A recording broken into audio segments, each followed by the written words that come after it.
আমি এখন রয়েছি গতকাল যে আলোচিত ফুলের দোকান, যে ফুলের দোকানে তৌহিদি জনতার ব্যানারে ফুলের দোকান ফুল তছনছ করা হয় বসন্ত দিবস এবং ভালোবাসা দিবস উপলক্ষে।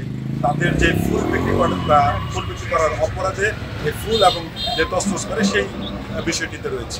আমি ফুল বিক্রি করি, এর জন্য আসা কিছু লোক আসে এরা আমার দোকানে এসে হামলা করে ফুলগুলো এরকম করে ভাঙিয়ে ভেঙে ফুল বিক্রি করলাম কেন, এটি আমার অপরাধ। বেশ আলোচিত হওয়ার পর প্রশাসনের পক্ষ থেকে এটি নড়ে চড়ে বসা হয়েছে এবং তারা এটির তৎপরতা দেখিয়েছে। আমরা আরো জানতে পেরেছি যে যিনি এই ব্যবসা প্রতিষ্ঠানের যিনি কর্তা রয়েছেন তিনি একটি অভিযোগ দায়ের করেছেন এবং সেই অভিযোগের প্রেক্ষিতে এই কার্যক্রমগুলি পরিচালিত হচ্ছে।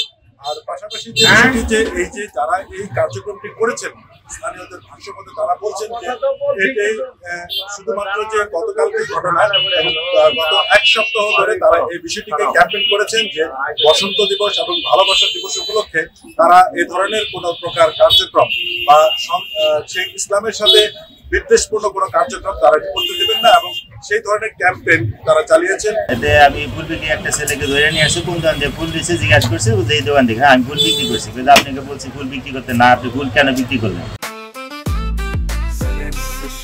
জেনেক্সে শিফট করো, লাইফকে লিফট করো। এই বইলে এটা পুরো সমস্ত ফুলগুলো আমার দোকানে নষ্ট করে দিয়ে গেছে।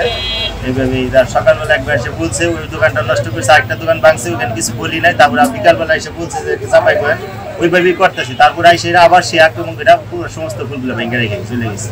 সোশ্যাল মিডিয়া সহ সর্বত্র এর ফলে যে কাজটি হয়েছে যে গতকালকে মানুষের মধ্যে এক ধরনের একটি আতঙ্ক বিরাজ করেছে এবং পাশাপাশি যে এটি আক্রমণ করার পরে এই দোকানে আক্রমণ করার পরে মানুষের মধ্যে একটি মিশ্র প্রতিক্রিয়া তৈরি হয়েছে। এর ফলে আপনি জানেন যে বিজাপুরে উদীচী শিল্পী গোষ্ঠীর আজ একটি বসন্ত বরণ উৎসব হওয়ার কথা ছিল এবং সেটিও তারা নিরাপত্তাজনিত কারণে বন্ধ রেখেছে। পাশাপাশি টাঙ্গাইলের যে গোপালপুর রয়েছে সেই গোপালপুরের নলিন এলাকায় একটি ঘুরি উৎসব হওয়ার কথা ছিল, সেটিও এই তৌহিদি জনতার বাধার মধ্যে বন্ধ রয়েছে। তবে সার্বিক সমস্ত কিছু নিয়ে প্রশাসন তৎপর রয়েছে এবং তারা বলছেন যে এই ধরনের যে কার্যক্রম সেটি তারা তদন্ত সাপেক্ষে শক্ত হাতে তারা দমন করবেন বলে তারা জানিয়েছে। Sohel Talukdar, DBC news, Tangail.